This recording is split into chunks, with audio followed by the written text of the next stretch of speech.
Hello viewers, এএমআইটি take বিডির পক্ষ থেকে আপনাদেরকে জানাই আসসালামু আলাইকুম। আজকে আপনাদের সামনে আমি আবারও নতুন একটি ভিডিও নিয়ে চলে আসলাম। আজকের প্রিন্টারের model HP laser MFP 1188 W প্রিন্টারের আপনি কিভাবে এই প্রিন্টারটি দিয়ে আপনি স্ক্যান করবেন, ফটোকপি করবেন, সেইটা আজকে আপনাদেরকে দেখাবো। তো ভিউয়ার্স, আমার ভিডিওটি যদি আপনাদের সামান্যতম কাজে এসে থাকে অবশ্যই আমার চ্যানেলটি সাবস্ক্রাইব করে রাখুন এবং পাশে থাকা বেল আইকনটি বাজিয়ে রাখুন, যাতে পরবর্তী নতুন নতুন ভিডিওগুলো পৌঁছে যায় সবার আগে আপনার কাছে।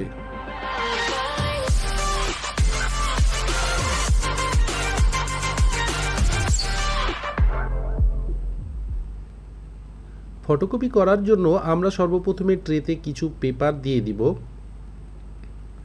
এবং আমরা যে পেজটি আমরা ফটোকপি করতে চাই সেই পেজটি আমরা স্ক্যানারটি আগে ওপেন করি।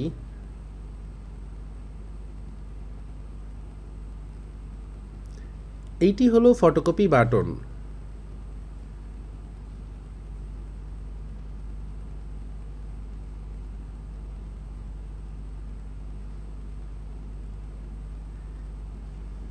এবার আমরা ডকুমেন্টটি দেখেন, এখানে একটি মার্ক করা আছে, অ্যারো চিহ্ন দেওয়া আছে। আমরা যে কোনো পেপার যে সাইজেরই হোক আমরা কোনাটা জাস্ট এখান থেকে শুরু করব।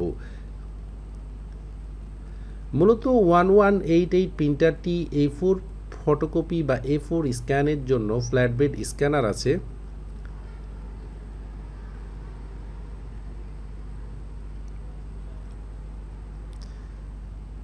এবার আমরা ফটোকপি বাটন মানে স্টার্ট যে আছে এখানে আমরা প্রেস করব।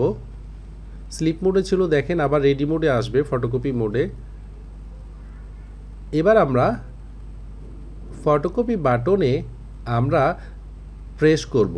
এখানে একটি বিষয় হলো, আমি যদি আপনার 2 কপি চাই বা 5 কপি চাই তাহলে আমাকে ফটোকপি বাটনটি 5 বার প্রেস করা লাগবে। মানে সেম কপি যদি আমি 5 বার চাই সেই ক্ষেত্রে 5 বার ফটোকপি বাটনটি প্রেস করব। দেখেন আমরা যেহেতু একবার প্রেস করেছি মানে P1 মানে ফটোকপি 1 স্টার্ট হয়েছে, দেখেন ফটোকপি হয়ে গেছে।